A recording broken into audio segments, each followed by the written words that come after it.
Hello, I'm Dr. Sanghvi. I'm the radiation oncologist down in Casa Grande. We use radiation very commonly in cancer treatments. Of course, cancer treatments span from systemic therapy, which is dictated by a medical oncologist, to a surgeon, who of course can go in and cut out cancer cells, and radiation is that third major pillar of cancer treatments. We use high-dose X-rays to damage and kill cancer cells in an effort to get the cancer eradicated from your body. So radiation therapy has come a long way in the last decade, 2 decades, and we've really come from kind of your traditional chest X-ray, but higher doses, where we aim our radiation beam at your general region of tumor and we fire these high doses of X-rays into it to damage those cancer cells. We've come from that using physics and a lot of technology to more accurately target the cancer cells so that we're able to cure it more effectively while also sparing you from side effects. There are multiple different ways that we do that. One of them is called 3D radiation therapy, which is fairly easy to understand in the sense that we do that same idea where we have multiple fields, maybe 1 or 2 or 3 fields that we aim at the cancer cells, the general region, and we treat it with radiation.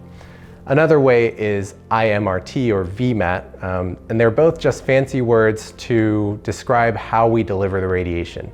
We essentially say we want to treat the cancer cells and we let the computer figure out the best angles to accurately deliver the radiation while sparing the nearby cells. So an example of that is VMAT, which is volumetric arc radiation therapy. And essentially our big radiation machine will move around you while simultaneously delivering radiation. And the reason it's moving while delivering the radiation is, again, to try to deliver radiation to the cancer cells while sparing the tissues surrounding it.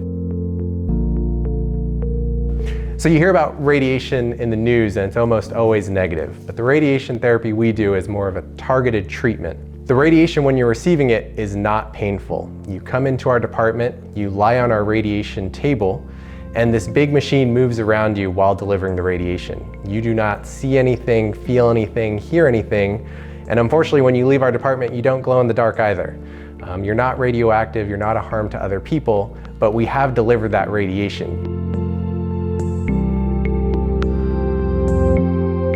The side effects of radiation therapy are very site dependent. So unlike a lot of cancer treatments that you'll hear about, our side effects are related to where we aim our radiation beam at. So it can span from anything like nausea to skin redness, but it's really important that when you read about and hear about radiation therapy, you understand what part of the body you're treating with radiation, because the side effects differ vastly if we're treating the neck or if we're treating the stomach or if we're treating the leg. And we're able to effectively treat all of those sites, but those side effects differ greatly depending on what we're treating. A lot of my radiation treatments are really well tolerated with minimal and sometimes no side effects at all.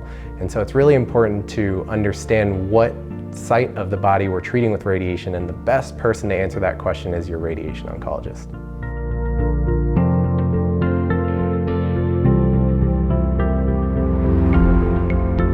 Many times radiation therapy can be used alone to effectively treat your cancer, and in doing so we're able to spare you side effects of some of the other modalities that we use to treat cancer. When you are diagnosed with cancer and come to see us at the Cancer and Blood Specialists of Arizona, you become part of our family. We work very well within our group and also with all of our specialists across Arizona to get you the best possible treatment.